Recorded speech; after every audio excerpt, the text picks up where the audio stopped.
দু কাটা ৫-৬ জায়গার উপরে আজকে একটা G+1 বিল্ডিং আপনাদেরকে শেয়ার করছি। বাড়ি তো এরকমই হওয়া উচিত, যেই বাড়িতে আসলে সারাদিনের ক্লান্তি আপনার দূর হয়ে যাবে। তো এটা হচ্ছে বাড়িটার ফ্রন্ট এলিভেশন, এটা হচ্ছে বাড়িটার গ্যারেজ। বাড়ির সামনে এটা হচ্ছে ১৬ ফুটের রাস্তা, মানে পিচ রাস্তা, যে কোনো বড় গাড়ি বাড়ি পর্যন্ত চলে আসবে। আর এটা হচ্ছে বাড়ির এন্ট্রি গেট। এবার বাড়ির ভেতরটা আপনাদের শেয়ার করছি। বাড়িতে ঢুকেই আপনারা এই জায়গাটায় পুরোটাই মোজাইক করা রয়েছে।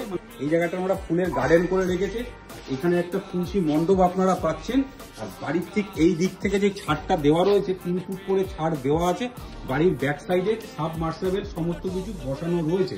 এবার বাড়ির ভেতরটা আপনাদেরকে দেখাচ্ছি। এটা বাড়িতে উঠতেই আপনাদের পুরো মার্বেল দেওয়া একটা বারান্দা আপনারা পাচ্ছেন। আর এটা হচ্ছে বাড়িটার এন্ট্রি গেট। বাড়িতে ঢুকেই আপনারা কাঠের পালিশ করা দরজা পাচ্ছেন। আর এটা হচ্ছে বাড়ির লিভিং কাম ডাইনিং এরিয়া।